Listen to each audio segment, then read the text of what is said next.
क्या आपने कभी सोचा है कि एक ऐसा इंसान हो सकता है जिसका कोई धर्म, कोई जाति, कोई नाम या पता ना हो, फिर भी करोड़ों लोग उसे भगवान की तरह पूजें? एक ऐसा फकीर जो एक पुरानी सी मस्जिद में रहता था, लेकिन जिसके माथे पर हमेशा चंदन का टीका लगा रहता था, जो अल्लाह मालिक भी पुकारता था और राम जी भला करेंगे भी कहता था। आज हम एक ऐसे ही महापुरुष, एक ऐसे संत की कहानी सुनने जा रहे हैं जिनकी मौजूदगी आज भी उनके भक्तों को महसूस होती है। आज की ये ऑडियो बुक है शिरडी के साईं बाबा के जीवन पर। यह सिर्फ एक जीवनी नहीं है, बल्कि ये विश्वास, प्रेम और इंसानियत की एक ऐसी गाथा है जो आपके जीवन को देखने का नजरिया बदल सकती है। तो चलिए शुरू करते हैं ये अद्भुत सफर और जानते हैं कि कौन थे साईं बाबा और कैसे वो बन गए करोड़ों लोगों के लिए सबका मालिक एक। अध्याय नंबर 1, वो रहस्यमयी आगमन। एक फकीर जिसकी पहचान सिर्फ इंसानियत थी। कल्पना कीजिए 19वीं सदी के मध्य का समय, महाराष्ट्र का एक छोटा सा अनजाना सा गांव जिसका नाम था शिरडी। ये वो दौर था जब देश गुलामी की जंजीरों में जकड़ा हुआ था और छोटे छोटे गांवों में अंधविश्वास और गरीबी का बोलबाला था। ऐसे ही माहौल में एक दिन गांव वालों ने एक वृक्ष के नीचे एक नौजवान बालक को तपस्या में लीन देखा। उम्र रही होगी कोई 16 या 17 साल। उस बालक के चेहरे पर एक ऐसा तेज था, एक ऐसी शांति थी जो उस उम्र में अकल्पनीय थी। करखती ठंड हो, चिलचिलाती धूप हो या मूसलाधार बारिश, वो बालक बस अपनी साधना में डूबा रहता था। उसे न खाने की चिंता थी, न पीने की। उसे देखकर ऐसा लगता था मानो दुनिया के सारे सुख दुख से वो परे हो चुका है। गांव के लोग हैरान थे, ये बालक कौन है, कहां से आया है, इसका नाम क्या है, इसके माँ बाप कौन हैं? किसी के पास इन सवालों का कोई जवाब नहीं था। जब भी कोई उससे कुछ पूछता तो वो बस मुस्कुरा देता या फिर बहुत ही कम शब्दों में जवाब देता, जिससे उसकी पहेली और भी उलझ जाती थी। कुछ लोगों को वो एक पागल लगता तो कुछ को कोई दिव्य आत्मा। बच्चे उसे छेदने के लिए पत्थर भी मारते, लेकिन उसके चेहरे पर कभी क्रोध या दुख का भाव नहीं आता था। वो बस शांत रहता, जैसे उसे किसी बात से कोई फर्क ही नहीं होता। उसकी इस सहनशीलता और शांति ने धीरे धीरे गांव के कुछ लोगों का ध्यान अपनी ओर खींचा। गांव की एक महिला बायजाबाई के मन में उस बालक के लिए ममता जाग उठी। वो रोज उसके लिए खाना लेकर जाती और दूर से ही रखकर आ जाती, इस डर से कि कहीं वो बालक नाराज न हो जाए। लेकिन वो बालक हर बार उनके दिए भोजन को प्रेम से स्वीकार कर लेता। कुछ समय तक शिरडी में रहने के बाद वो नौजवान अचानक एक दिन गायब हो गया। वो कहां गया किसी को नहीं पता। लोग उसे लगभग भूल ही चुके थे कि कई सालों बाद चांद पाटिल नाम के एक व्यक्ति की बारात के साथ वो फिर से शिरडी गांव में प्रकट हुआ। इस बार वो पहले से ज्यादा परिपक्व लग रहा था। उसके चेहरे पर वही अलौकिक तेज था, लेकिन अब उसकी आंखों में एक गहरी करुणा भी थी। जब बारात शिरडी के खंडोबा मंदिर के पास रुकी तो मंदिर के पुजारी म्हालसा पति ने उस फकीर को देखते ही अनजाने में ही कह दिया, आओ साईं। बस उसी दिन से दुनिया को उनका नाम मिल गया, साईं। साईं एक फारसी शब्द है जिसका अर्थ होता है संत या फकीर। उस दिन म्हालसा पति के मुंह से निकले वो 2 शब्द उस अनजान फकीर की पहचान बन गए। लेकिन यह रहस्य आज भी बरकरार है कि साईं बाबा का असली नाम क्या था, उनका जन्म कहां हुआ था, उनके माता पिता कौन थे और वो किस धर्म या जाति के थे। साईं बाबा ने खुद कभी इन सवालों का जवाब नहीं दिया। जब भी कोई उनसे पूछता तो वो कहते, मेरा कोई घर नहीं, ये पूरी दुनिया मेरा घर है। मेरा कोई धर्म नहीं, इंसानियत ही मेरा धर्म है। उन्होंने अपनी पहचान को हमेशा एक पर्दे में रखा। वो एक मस्जिद में रहते थे जिसे वो द्वारकामई कहते थे। वो हिंदुओं के त्योहार भी मनाते थे और मुसलमानों के भी। वो अल्लाह मालिक भी कहते थे और राम जी भला करेंगे भी।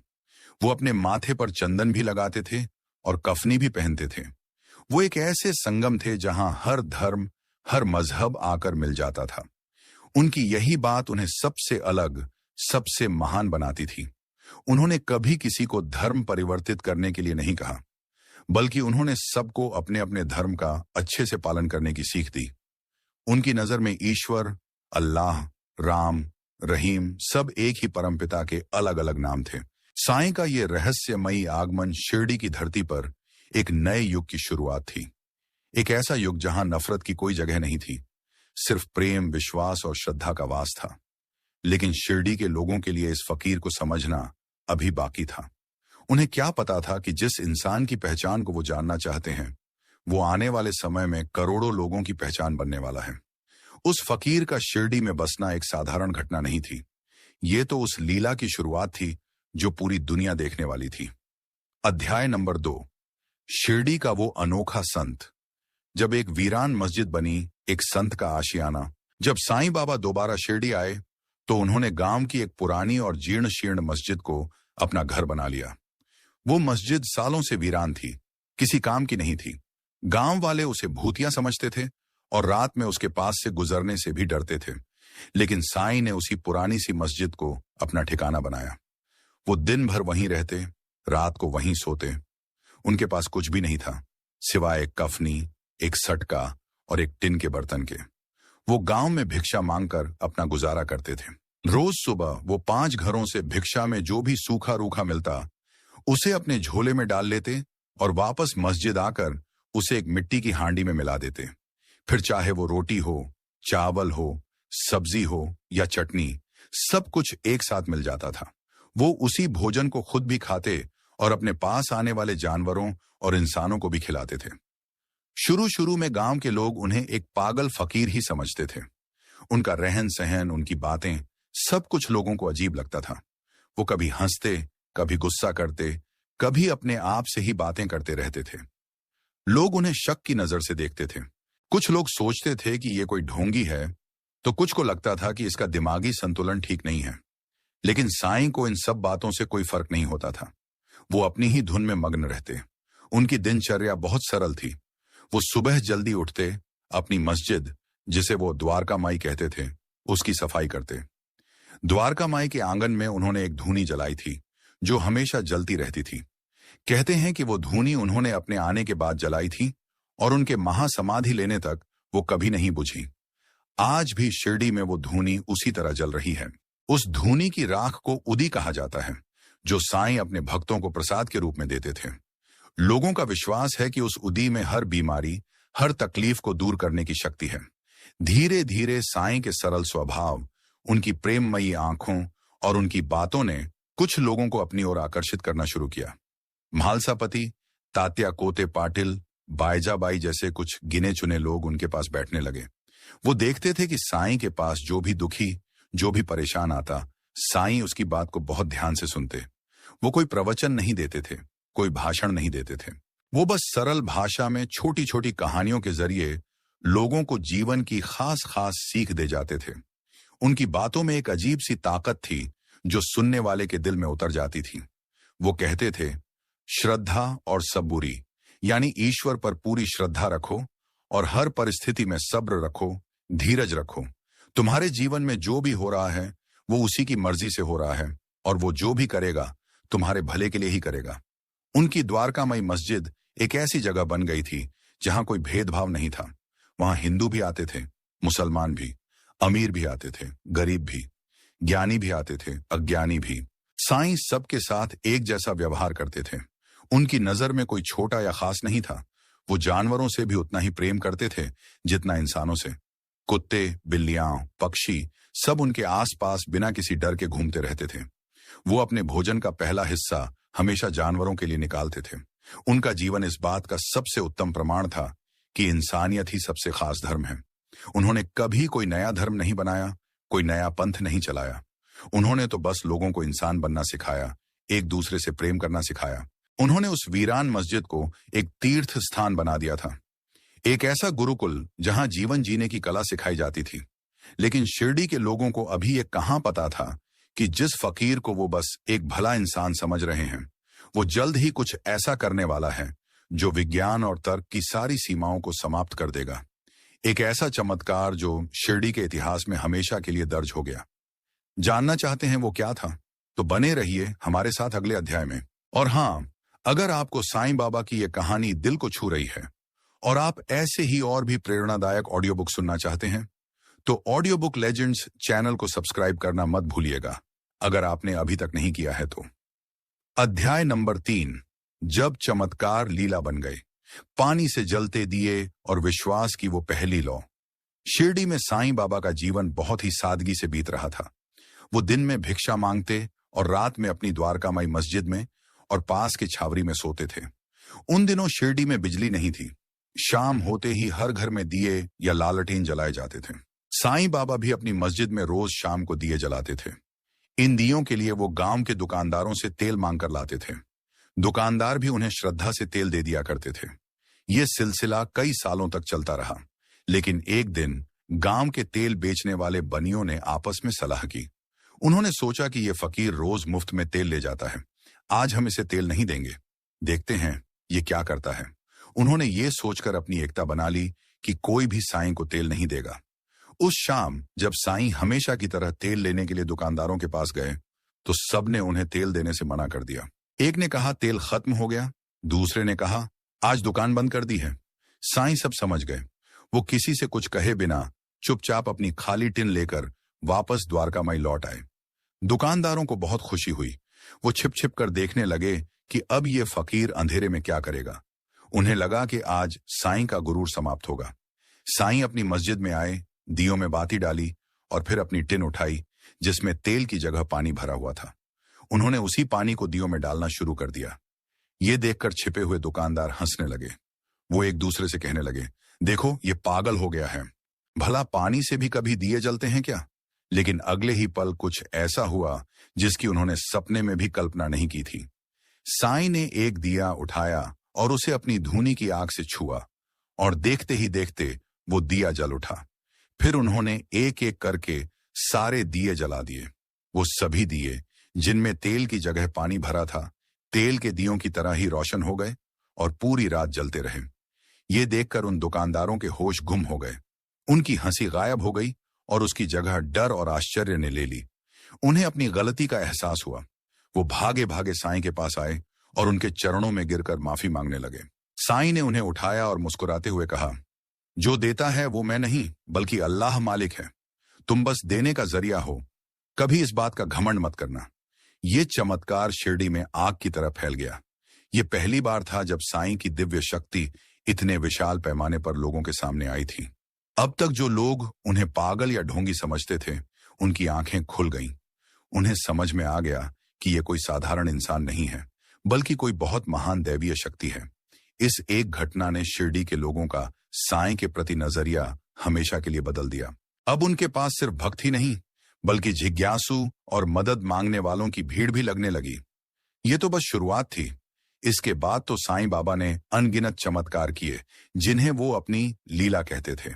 कभी वो दूर बैठे किसी भक्त की पुकार सुन लेते, तो कभी किसी की आने वाली मुसीबत को टाल देते। उन्होंने एक भक्त के बच्चे को सांप के जहर से बचाया, तो दूसरे की सूखी फसल को बारिश करवाकर हरा भरा कर दिया। वो एक ही समय पर दो अलग अलग जगहों पर देखे जाते थे। उनकी शक्तियों का कोई अंत नहीं था, लेकिन साईं ने कभी अपने चमत्कारों का दिखावा नहीं किया। वो ये सब अपने भक्तों के विश्वास को मजबूत करने के लिए करते थे। उनका हर चमत्कार किसी न किसी गहरी सीख से संबंधित होता था। वो लोगों को ये समझाना चाहते थे कि अगर तुम्हारी श्रद्धा सच्ची है तो कुछ भी असंभव नहीं है। पानी से दिए जलाने की घटना सिर्फ एक चमत्कार नहीं थी, ये उस विश्वास की पहली लौ थी जो साईं ने शिरडी के लोगों के दिलों में जलाई थी। एक ऐसी लौ जो आज करोड़ों दिलों में जल रही है। लेकिन साईं के चमत्कार सिर्फ बाहरी दुनिया तक सीमित नहीं थे। उनका सबसे अहम चमत्कार तो वो था जो वो लोगों के मन और विचारों के साथ करते थे। वो कैसे लोगों को सबका मालिक एक का गहरा संदेश देते थे, ये जानेंगे हम अगले अध्याय में। अध्याय नंबर 4, सबका मालिक एक। वो आवाज जो मजहबों से परे थी। साईं बाबा के जीवन का सबसे खास और सबसे महत्वपूर्ण संदेश था सबका मालिक एक। ये 3 शब्द उनके जीवन दर्शन का सार थे। उस दौर में जब समाज धर्म, जाति और पंथ के नाम पर बुरी तरह से बंटा हुआ था, साईं बाबा ने एकता और भाईचारे का वो संदेश दिया जिसकी सबसे ज्यादा जरूरत थी। उनका पूरा जीवन इसी संदेश का जीता जागता उदाहरण था। जैसा कि हमने पहले भी बात की, वो एक मस्जिद में रहते थे जिसे वो एक हिंदू मंदिर की तरह द्वारकामाई कहते थे। वो अल्लाह का नाम भी लेते थे और राम का भी। उनके भक्त हर धर्म के थे, हिंदू, मुस्लिम, सिख, पारसी, ईसाई, सब उनके पास आते थे और साईं सबको एक ही नजर से देखते थे, एक ही प्रेम देते थे। वो अक्सर अपने भक्तों को छोटी छोटी कहानियों के माध्यम से ये गहरी बात समझाते थे। एक बार कुछ हिंदू भक्त उनके पास आए और कहने लगे, बाबा आप महान हैं, आप हमारे भगवान हैं। कुछ देर बाद कुछ मुस्लिम भक्त आए और कहने लगे, साईं आप तो अल्लाह के वली हैं, आप एक सच्चे पीर हैं। साईं दोनों की बातें सुनकर मुस्कुराते रहे। जब सब चले गए तो उन्होंने अपने एक करीबी भक्त से कहा, देखा ये लोग मुझे अलग अलग नामों से पुकारते हैं, लेकिन ये नहीं समझते कि जिसे ये भगवान कह रहे हैं और जिसे वो अल्लाह कह रहे हैं वो दोनों एक ही हैं। बस नाम अलग अलग हैं, रास्ते अलग अलग हैं, लेकिन मंजिल तो सबकी एक ही है, वही एक मालिक। इस साईं का मानना था कि ईश्वर तक पहुंचने के लिए धर्म परिवर्तित करने की नहीं, बल्कि अपना दिल परिवर्तित करने की जरूरत है। अगर आप हिंदू हैं तो एक अच्छे हिंदू बनिए, अगर आप मुसलमान हैं तो एक सच्चे मुसलमान बनिए। अपने धर्म की अच्छी बातों को अपने जीवन में उतारिए, लेकिन दूसरे धर्मों का भी उतना ही सम्मान कीजिए। उनकी द्वारकामयी में रोजाना हिंदू आरतियां भी होती थीं और मुस्लिम फकीर अजान भी देते थे। वो रामनवमी का त्योहार उतनी ही धूमधाम से मनाते थे जितनी धूमधाम से ईद। उन्होंने कभी किसी को ये नहीं कहा कि तुम मेरी पूजा करो। वो तो कहते थे, तुम जिस भी देवी देवता को मानते हो उसी की पूजा करो, मुझे बस अपने दिल में एक छोटा सा कोना दे दो। जब तुम अपने भगवान को याद करोगे तो मैं तुम्हें वहीं मिलूंगा। साईं बाबा की ये शिक्षाएं सिर्फ कहने के लिए नहीं थीं, वो उनके हर काम में झलकती थीं। वो अक्सर अपने भक्तों से दक्षिणा मांगते थे, लेकिन वो ये पैसा अपने लिए नहीं लेते थे। उस पैसे से वो गरीबों के लिए खाना बनवाते थे, जरूरतमंदों की मदद करते थे। वो कहते थे, गरीब की सेवा ही सबसे उत्तम पूजा है। भूखे को खाना खिलाना, प्यासे को पानी पिलाना, यही सच्चा धर्म है। एक बहुत ही प्रसिद्ध कथा है। एक बार एक अमीर आदमी साईं के दर्शन करने आया।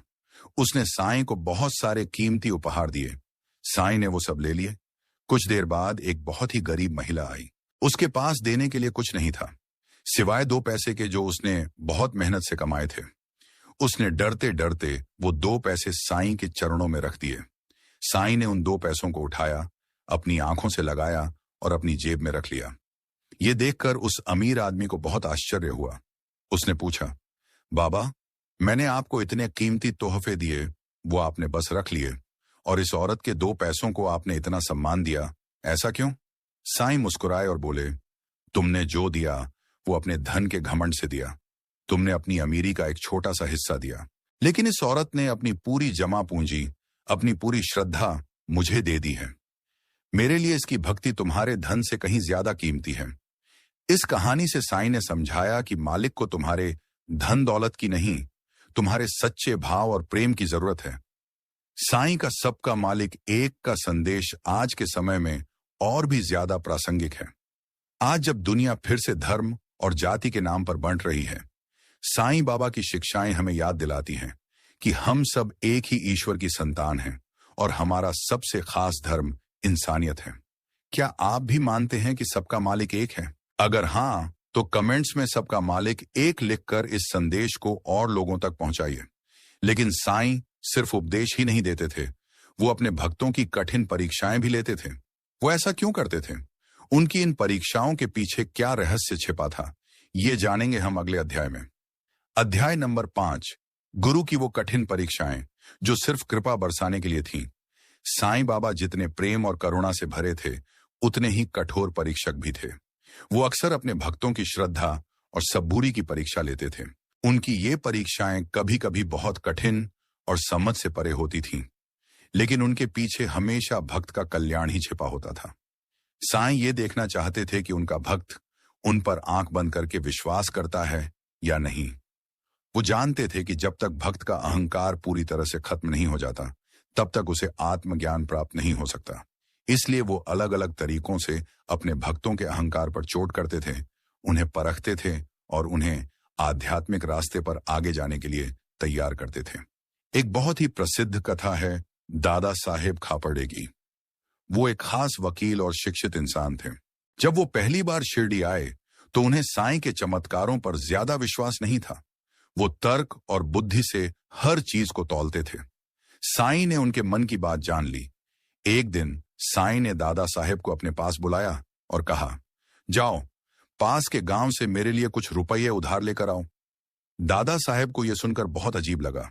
वो सोचने लगे, ये कैसा संत है जो मुझसे उधार मंगवा रहा है, और मैं इतना खास वकील होकर किसी से उधार कैसे मांग सकता हूं। उनके मन में अहंकार आ गया, लेकिन फिर उन्हें लगा कि साईं की आज्ञा का पालन करना चाहिए।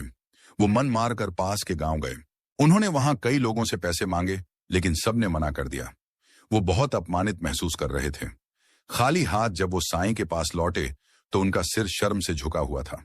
साईं ने उन्हें देखते ही कहा, देखा, तुम्हारा मैं कितना विशाल है। तुम ये भी नहीं समझ पाए कि मैं तुमसे पैसे नहीं बल्कि तुम्हारा अहंकार मांग रहा था। उस दिन दादा साहेब को अपनी गलती का एहसास हुआ और वो पूरी तरह से साईं के शरणागत हो गए। इसी तरह साईं अपने भक्तों से कभी कभी बहुत अजीब व गरीब काम करने को कहते थे। वो किसी से कहते कि जाओ और उस वृक्ष से बात करो, किसी को आदेश देते कि दिन भर बस एक ही जगह पर बैठे रहो। जो लोग साईं की लीला को नहीं समझते थे उन्हें यह सब पागलपन लगता था, लेकिन जो भक्त सच्ची श्रद्धा रखते थे वो बिना कोई सवाल किए साईं की हर आज्ञा का पालन करते थे और अंत में उन्हें इसका फल भी मिलता था। साईं की इन परीक्षाओं का मकसद किसी को नीचा दिखाना नहीं बल्कि उसे भीतर से मजबूत बनाना था। वो चाहते थे कि उनका भक्त हर परिस्थिति में, चाहे सुख हो या दुख, मान हो या अपमान, शांत और स्थिर रहना सीख जाए। एक और कहानी है जो सबूरी यानी धैर्य के महत्व को दर्शाती है। एक भक्त कई सालों से साईं की सेवा कर रहा था, लेकिन उसके जीवन की परेशानियां खत्म होने का नाम ही नहीं ले रही थीं। एक दिन वो हताश होकर साईं के पास आया और बोला, बाबा, मैं इतने सालों से आपकी सेवा कर रहा हूं, फिर भी मेरे दुख कम क्यों नहीं हो रहे? क्या मेरी भक्ति में कोई कमी है? साईं मुस्कुराए और उसे एक कहानी सुनाई। उन्होंने कहा, एक आदमी ने 2 गड्ढे खोदे, एक 10 फीट का और दूसरा 50 फीट का। उसे पानी मिला 50 फीट वाले गड्ढे में। तुम्हारी भक्ति भी उस गड्ढे की तरह है। तुम मेहनत कर रहे हो, लेकिन अब भी सही गहराई तक नहीं पहुंचे हो। धैर्य रखो, खुदाई बंद मत करो। सही समय आने पर तुम्हें भी मीठा पानी जरूर मिलेगा। ये सुनकर उस भक्त की निराशा दूर हो गई और वो 2 गुनी श्रद्धा और सबूरी के साथ फिर से साईं की सेवा में लग गया। साईं की ये परीक्षाएं दरअसल उनके आशीर्वाद का ही एक रूप थीं। वो जैसे एक कुम्हार मिट्टी को पीट पीट कर, तपाकर एक सुंदर बर्तन का आकार देता है, वैसे ही साईं भी अपने भक्तों को जीवन की कठिनाइयों की आग में तपाकर उन्हें एक बेहतर इंसान बनाते थे। वो उनके कर्मों को काटते थे, उनके अहंकार को गलाते थे और उनके विश्वास को कुंदन की तरह चमकाते थे। लेकिन साईं सिर्फ आध्यात्मिक गुरु ही नहीं थे, वो एक महान वैद्य भी थे। उनकी उदी में हर रोग को हरने की शक्ति थी। कैसे, जानेंगे अगले अध्याय में। अध्याय नंबर 6, शिरडी के वो महान वैद्य। जब दुआएं दवा बन गईं और नजरें मरहम। साईं बाबा सिर्फ एक आध्यात्मिक गुरु ही नहीं थे, बल्कि वो एक महान वैद्य भी थे। उनके पास आने वाले भक्तों में कई ऐसे होते थे जो शारीरिक रोगों से ग्रस्त होते थे, जिन्हें खास खास डॉक्टरों और वैद्यों ने जवाब दे दिया होता था। ऐसे लोग जब हर तरफ से हार कर साईं की शरण में आते तो साईं अपनी दिव्य शक्ति से उन्हें नया जीवन देते थे। उनका इलाज करने का तरीका भी बहुत निराला था। वो कोई जड़ी बूटी या दवा नहीं देते थे। उनका सबसे खास औषधालय तो उनकी द्वारकामयी में जलने वाली धूनी थी। उस धूनी की भस्म, जिसे उदी कहा जाता था, वही उनकी सबसे अहम दवा थी। जब भी कोई बीमार व्यक्ति उनके पास आता तो साईं अपनी छुटकी में कुछ सी उदी उठाते और अल्लाह मालिक कहकर उसके माथे पर लगा देते या उसे पानी में घोलकर पीने को दे देते। और आश्चर्यजनक रूप से बहुत गंभीर लाइलाज बीमारियां भी उस छुटकी भर राख से ठीक हो जाती थीं। प्लेग, हैजा, कोढ़ जैसी महामारियां जिनका उस समय कोई इलाज नहीं था, साईं की उदी से ठीक होते हुए लोगों ने अपनी आंखों से देखी थी। एक बार शिरडी और आसपास के गांवों में हैजा फैल गया। रोजाना कई लोग मरने लगे। गांव वाले डर के मारे गांव से पलायन करने लगे। कुछ लोग घबराकर साईं के पास पहुंचे और उनसे इस महामारी से बचाने की प्रार्थना की। साईं ने उन्हें धीरज बंधाया और कहा, डरो मत, द्वारकामयी में बैठी ये माई धूनी सबकी रक्षा करेगी। उन्होंने गांव की सीमाओं पर उदी की एक रेखा खिंचवा दी और घोषणा की कि कोई भी इस रेखा को पार न करे। और सच में उस दिन के बाद से शिरडी में हैजे से एक भी मौत नहीं हुई, जबकि आसपास के गांवों में मौत का तांडव जारी रहा। साईं की उदी सिर्फ शारीरिक रोगों को ही नहीं बल्कि मानसिक और आध्यात्मिक रोगों को भी दूर करती थी। अगर किसी को कोई बुरी आदत होती, किसी पर कोई नकारात्मक साया होता या कोई मानसिक तनाव से गुजर रहा होता तो साईं की उदी उसके लिए भी रामबाण का काम करती थी। लेकिन साईं का इलाज सिर्फ उदी तक ही सीमित नहीं था। कभी कभी वो सिर्फ अपनी नजर से ही लोगों को ठीक कर देते थे। उनकी आंखों में इतनी करुणा और शक्ति थी कि उनकी एक दृष्टि मात्र से ही रोगी का आधा दुख दूर हो जाता था। वो रोगी के सिर पर अपना हाथ फेरते और उसकी सारी व्यथा हर लेते थे। एक प्रसिद्ध घटना है जो बताती है कि साईं कैसे अपने भक्तों के कष्ट अपने ऊपर ले लेते थे। एक बार उनके एक भक्त दामोदर सावलाराम रासने का एक दोस्त बहुत बीमार था। उसे पेट में असहनीय दर्द हो रहा था और वो दर्द से बेचैन था। दामोदर उसे लेकर साईं के पास आए। साईं ने उस आदमी को देखा और फिर अपनी जगह पर बैठकर खुद दर्द से कराहने लगे, ठीक वैसे ही जैसे वो बीमार आदमी कराह रहा था। ये देखकर सब हैरान रह गए। कुछ देर बाद साईं शांत हो गए और उसी पल उस बीमार आदमी का दर्द भी हमेशा के लिए गायब हो गया। साईं ने अपने भक्त के दोस्त का सारा दर्द अपने शरीर पर ले लिया था। ऐसी थी साईं की करुणा। वो अपने भक्तों के लिए कुछ भी कर सकते थे। वो सिर्फ बीमारियों को ठीक नहीं करते थे, बल्कि वो लोगों को ये विश्वास भी देते थे कि जब तक वो साईं की शरण में हैं, उनका कोई कुछ नहीं बिगाड़ सकता। उनकी दुआएं दवा बन जाती थीं और उनकी नजरें मरहम।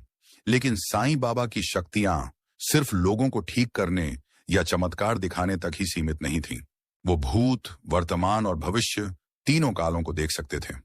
वो अपने भक्तों के मन की बात उनसे पहले ही जान लेते थे। ये कैसे संभव था? क्या थी उनकी इस सर्वज्ञता के पीछे की कहानी? ये जानेंगे हम अगले अध्याय में। अध्याय नंबर 7, वो सर्वज्ञानी गुरु। वो संत जो आपके मन की बात आपसे पहले जान लेते थे।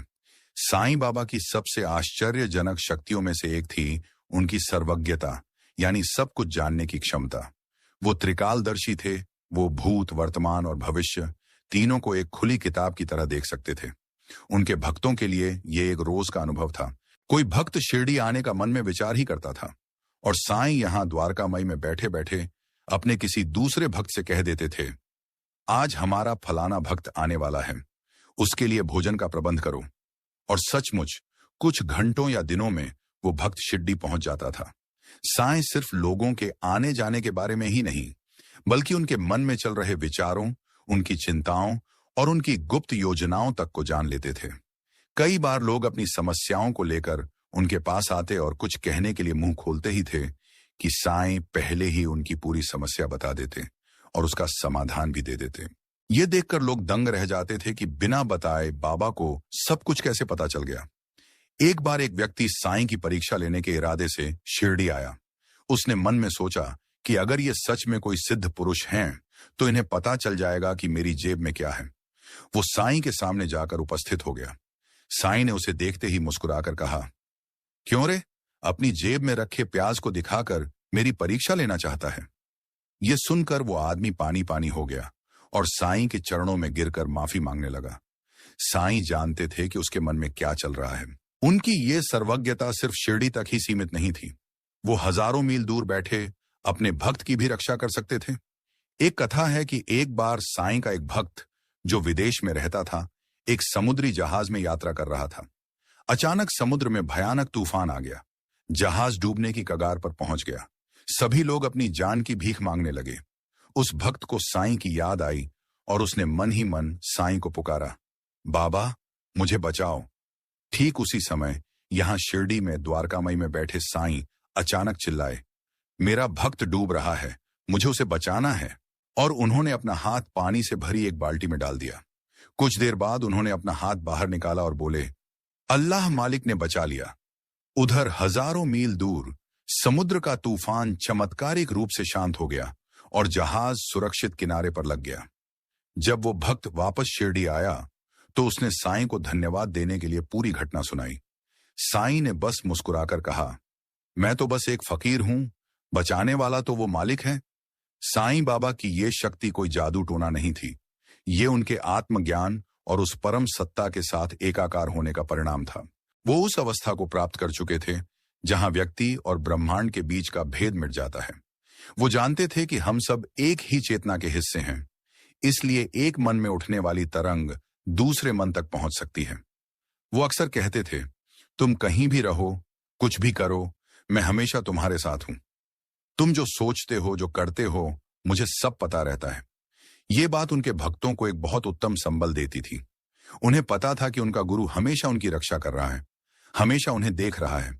इससे उन्हें अच्छे कर्म करने की प्रेरणा मिलती थी और बुरे कर्मों से डर लगता था। साईं की यह सर्वज्ञता उनके भक्तों के लिए एक सुरक्षा कवच की तरह थी, जो उन्हें हर विपत्ति से बचाती थी। लेकिन साईं अकेले नहीं थे। उनके इस महान कार्य में उनके कुछ बहुत ही करीबी भक्तों ने भी उनका साथ दिया। कौन थे वो भक्त जिनकी भक्ति ने साईं को दुनिया तक पहुंचाया? ये जानेंगे हम अगले अध्याय में। और अगर आपको साईं बाबा की ये लीलाएं अद्भुत लग रही हैं, तो हमारे चैनल ऑडियो बुक लेजेंड्स को जरूर सब्सक्राइब करें, ताकि आप ऐसी और भी ज्ञानवर्धक कहानियां सुन सकें। अध्याय नंबर 8, साईं का आंतरिक समूह। वो भक्त जिनकी भक्ति ने साईं को दुनिया तक पहुंचाया। साईं बाबा के जीवन की कहानी उनके भक्तों के बिना अधूरी है। यूं तो उनके लाखों करोड़ों भक्त थे और आज भी हैं, लेकिन कुछ ऐसे भी थे जो उनके बेहद करीब थे, जो उनके हर सुख दुख में, हर लीला में उनके साथ थे। ये वो लोग थे जिन्होंने सबसे पहले साईं की दिव्यता को पहचाना और दुनिया के सामने उनकी महिमा का बखान किया। इन भक्तों को साईं का आंतरिक समूह या अंतरंग भक्त कहा जा सकता है। इनमें सबसे पहला नाम आता है म्हालसापति का। म्हालसापति खंडोबा मंदिर के पुजारी थे और वही पहले व्यक्ति थे जिन्होंने उस अनजान फकीर को साईं कहकर पुकारा था। शुरू में वो साईं को एक मुस्लिम फकीर समझकर उनसे कुछ दूर रहते थे, लेकिन धीरे धीरे जब उन्होंने साईं के चमत्कार और उनके प्रेम को देखा, तो वो उनके सबसे खास भक्त बन गए। वो कई सालों तक साईं के साथ छावरी में सोते थे और उनकी सेवा करते थे। साईं भी उन्हें बहुत प्रेम करते थे और अक्सर अपनी लीलाओं में उन्हें शामिल करते थे। दूसरा महत्वपूर्ण नाम है तात्या कोते पाटिल का। तात्या बायजाबाई के पुत्र थे, वही बायजाबाई जो शुरुआती दिनों में साईं के लिए खाना लेकर जाती थी। साईं तात्या को अपने भतीजे की तरह मानते थे। तात्या और साईं के बीच का रिश्ता गुरु शिष्य से ज्यादा एक दोस्त और परिवार जैसा था। तात्या अक्सर साईं से छेड़ा करते, उनसे जिद करते और साईं भी उनकी हर बात को प्यार से सह लेते। तात्या ही थे जो साईं को भिक्षा के लिए बुलाने जाते थे और रात में उन्हें द्वारका माई से छावरी तक ले जाते थे। उनका निश्चल प्रेम और सेवा साईं के जीवन का एक अहम हिस्सा था। इनके अलावा एक और प्रमुख भक्त थे दास गणु महाराज। दास गणु पहले पुलिस में थे और उनका स्वभाव बहुत ही सख्त था, लेकिन साईं के संपर्क में आने के बाद उनका जीवन पूरी तरह से परिवर्तित हो गया। साईं ने उन्हें पुलिस की नौकरी त्याग कर कीर्तन और भजन के माध्यम से हरि नाम का प्रचार करने का आदेश दिया। दास गणु ने साईं की आज्ञा का पालन किया और वो एक महान कीर्तनकार बने। उन्होंने अपनी ओजस्वी वाणी और सुंदर भजनों के माध्यम से साईं की महिमा को महाराष्ट्र के कोने कोने तक पहुंचाया। आज हम साईं के बारे में जो कुछ भी जानते हैं, उसका बहुत खास श्रेय दास गणु महाराज के लिखे ग्रंथों और कीर्तनों को जाता है। उन्होंने ही श्री साईं सच्चरित्र के लेखक हेमाड़ पंत को साईं की जीवनी लिखने के लिए प्रेरित किया था। श्रीमती लक्ष्मीबाई शिंदे भी साईं की एक अनन्य भक्त थीं। साईं उन्हें अपनी बहन मानते थे। लक्ष्मीबाई रोजाना साईं के लिए अपने हाथों से रोटी बनाकर ले जाती थीं, जिसे साईं बहुत प्रेम से खाते थे। साईं ने अपने महासमाधि से ठीक पहले लक्ष्मीबाई को ही 9 सिक्के दिए थे, जो श्रद्धा, सबूरी, सेवा, प्रेम, करुणा जैसे 9 गुणों का प्रतीक माने जाते हैं। इन भक्तों के अलावा भी कई नाम हैं, जैसे श्यामा, अब्दुल बाबा, काका साहेब दीक्षित, हेमाड़ पंत, जो साईं के बहुत करीब थे। इन सभी भक्तों की कहानियां अपने आप में प्रेरणा का स्रोत हैं। इन लोगों ने साईं की सेवा में अपना पूरा जीवन समर्पित कर दिया। उन्होंने साईं को सिर्फ एक चमत्कार करने वाला संत नहीं माना, बल्कि उन्हें अपना गुरु, अपना पिता, अपना सब कुछ माना। उनकी भक्ति इतनी गहरी और सच्ची थी कि साईं भी उनके प्रेम के आगे विवश हो जाते थे। इन भक्तों ने ही साईं के संदेशों को, उनकी शिक्षाओं को सहेज कर रखा और आने वाली पीढ़ियों तक पहुंचाया। ये भक्त वो मजबूत स्तंभ थे जिन पर साईं की विरासत का विशाल भवन उपस्थित है। साईं की कहानी दरअसल इन भक्तों की कहानी भी है, क्योंकि भक्त के बिना भगवान अधूरा है, लेकिन हर कहानी का एक अंत होता है। साईं बाबा ने भी अपनी मानव लीला को समाप्त करने का निर्णय लिया। वो दिन कैसा था जब साईं ने अपनी देह का त्याग किया? क्या कहा उन्होंने अपने अंतिम क्षणों में? ये जानेंगे हम अगले बेहद भावुक अध्याय में। अध्याय नंबर 9, वो अंतिम यात्रा, महासमाधि। जब फकीर ने चादर ओढ़ ली, पर उनकी रोशनी हमेशा के लिए रह गई। साल था 1918, तारीख थी 15 अक्टूबर। दिन था मंगलवार और त्योहार था दशहरा। ये वही दिन था जिसे विजयादशमी भी कहते हैं, बुराई पर अच्छाई की जीत का दिन। लेकिन शिरडी के लिए ये दिन एक बहुत गहरी व्यथा लेकर आने वाला था। कुछ दिनों से साईं बाबा की तबीयत ठीक नहीं थी। उन्होंने खाना पीना लगभग त्याग दिया था। उनके भक्त चिंतित थे, लेकिन साईं सबको यही कहते थे, डरो मत, मैं कहीं नहीं जा रहा हूं। वो अपने भक्तों को धीरज बंधा रहे थे, लेकिन शायद वो उन्हें अपने जाने के लिए मानसिक रूप से तैयार कर रहे थे। उन्होंने पहले ही इस बात के संकेत दे दिए थे कि वो जल्द ही अपनी देह का त्याग करने वाले हैं। उन्होंने अपने एक भक्त रामचंद्र पाटिल को बताया था कि दशहरे के दिन वो ये दुनिया से विदा लेंगे। उस दिन सुबह से ही साईं कुछ अलग लग रहे थे। उनके चेहरे पर एक दिव्य शांति थी। उन्होंने अपने सभी करीबी भक्तों को अपने पास बुलाया। उन्होंने लक्ष्मीबाई शिंदे को वो 9 सिक्के दिए जो उनके 9 अनमोल संदेशों का प्रतीक थे। उन्होंने बायजाबाई के पुत्र तात्या कोते पाटिल को बुलाया, जिनके बारे में कहा जाता है कि साईं ने अपनी उम्र उन्हें देकर उनकी जान बचाई थी। उस दिन तात्या भी बहुत बीमार थे, लेकिन साईं ने उनका कष्ट अपने ऊपर ले लिया था। दोपहर के करीब 2:30 बजे साईं ने अपने भक्त बयाजी अप्पा कोटे पाटिल की गोद में अपना सिर रखा और बहुत ही शांत भाव से कहा, मैं अब जा रहा हूं, मुझे बूटीवारा में दफनाना। और फिर अल्लाह मालिक कहते हुए उन्होंने अपनी अंतिम सांस ली। जिस फकीर ने अपनी पूरी जिंदगी लोगों के दुख हरे, जिसने शिरडी की धरती को स्वर्ग बना दिया, वो अब शांत हो चुका था। साईं के महासमाधि की खबर फैलते ही शिरडी में कोहराम मच गया। हर कोई रो रहा था, बिलख रहा था। भक्तों को यकीन ही नहीं हो रहा था कि उनके बाबा अब उनके बीच नहीं रहे। उनकी द्वारका माई सूनी हो गई थी, वो धूनी अब भी जल रही थी, लेकिन उसे जलाने वाला हाथ अब नहीं था। साईं के जाने के बाद उनके अंतिम संस्कार को लेकर विवाद उत्पन्न हो गया। मुस्लिम भक्त चाहते थे कि उन्हें कब्र में दफनाया जाए, क्योंकि वो उन्हें एक पीर मानते थे। वहीं हिंदू भक्त चाहते थे कि उनका दाह संस्कार किया जाए या उन्हें समाधि दी जाए, क्योंकि वो उन्हें एक हिंदू संत और भगवान का अवतार मानते थे। विवाद अधिक हो गया और लगभग 36 घंटों तक साईं की देह को द्वारकामाई में ही रखा गया। अंत में गांव के लोगों और भक्तों ने मिलकर फैसला किया कि साईं की अंतिम इच्छा का सम्मान किया जाएगा। साईं ने खुद कहा था कि उन्हें बूटीवारा में दफनाया जाए। बूटीवारा एक पत्थर की इमारत थी जिसे साईं के एक भक्त बापू साहेब बूटी ने बनवाया था और वो उसे साईं को ही समर्पित करना चाहते थे। साईं ने उसे मंदिर कहा था। उसी वारा के मध्य में साईं को पूरे विधि विधान के साथ समाधि दी गई। जिस दिन साईं ने देह त्यागी, वो दिन बुराई पर अच्छाई की जीत का था। शायद साईं ये संदेश देना चाहते थे कि मृत्यु शरीर का अंत है, आत्मा का नहीं। उन्होंने अपनी देह त्याग कर यह साबित कर दिया कि वो शरीर नहीं, बल्कि वो चेतना है जो कभी नहीं मरती।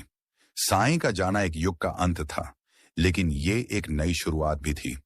उन्होंने जाने से पहले अपने भक्तों से वादा किया था, मैं भले ही शरीर से तुम्हारे बीच नहीं रहूंगा, लेकिन मेरी हड्डियां मेरी समाधि से बोलेंगी। जो भी मेरी शरण में आएगा, मैं उसकी मदद जरूर करूंगा। साईं ने अपना यह वादा निभाया है और आज भी निभा रहे हैं। आज भी लाखों लोग शिरडी जाते हैं, उनकी समाधि पर अपना सिर झुकाते हैं और अपनी मुरादें पूरी पाते हैं। साईं ने चादर जरूर ओढ़ ली थी, लेकिन उनकी रोशनी, उनका प्रेम और उनकी शिक्षाएं आज भी दुनिया को रास्ता दिखा रही हैं। लेकिन साईं की विरासत क्या है? उनके जाने के बाद उनका संदेश कैसे जिंदा है? और हम उनके जीवन से आज के समय में क्या सीख सकते हैं? इन सभी सवालों का जवाब मिलेगा हमारी इस ऑडियो बुक के अंतिम अध्याय में।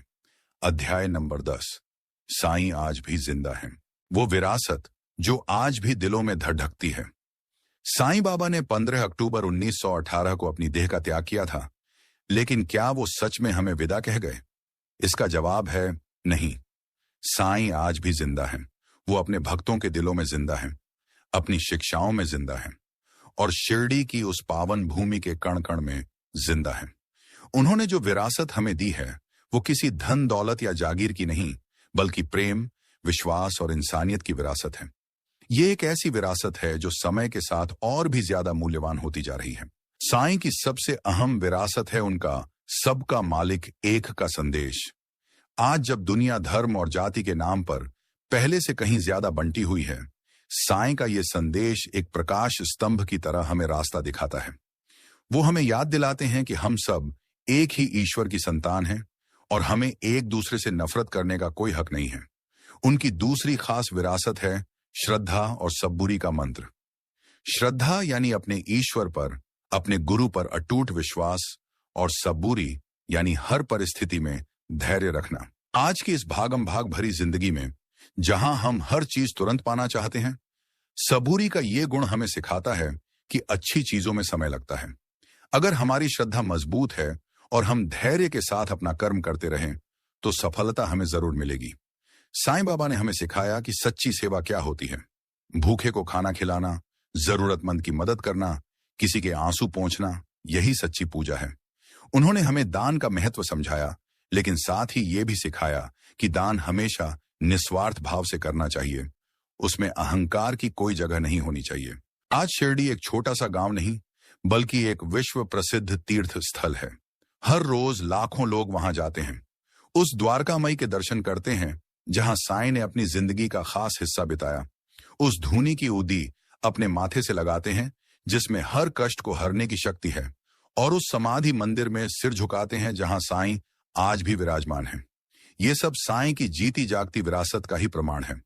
लेकिन साईं को पाने के लिए शिरडी जाना ही आवश्यक नहीं है। साईं तो भाव के भूखे हैं। अगर आप उन्हें सच्चे दिल से कहीं भी बैठकर याद करेंगे तो वो आपकी पुकार जरूर सुनेंगे। उन्होंने खुद कहा था, तुम मेरी ओर एक कदम आगे आओ, मैं तुम्हारी ओर 10 कदम आगे आऊंगा। तो दोस्तों, साईं बाबा की इस जीवनी से हमने क्या सीखा? हमने सीखा कि महान बनने के लिए किसी खास कुल में जन्म लेना आवश्यक नहीं है। एक अनजान फकीर भी अपने कर्मों से, अपने प्रेम से करोड़ों लोगों का भगवान बन सकता है। हमने सीखा कि धर्म हमें मिलाना सिखाता है, अलग करना नहीं। हमने सीखा कि विश्वास में वो शक्ति है जो पानी से भी दिए जला सकती है। और सबसे अहम, हमने सीखा कि इंसानियत से खास कोई धर्म नहीं है। साईं का जीवन एक खुली किताब है, एक ऐसा महासागर है जिसमें ज्ञान के अनमोल मोती भरे हुए हैं। जरूरत है बस एक डुबकी लगाने की।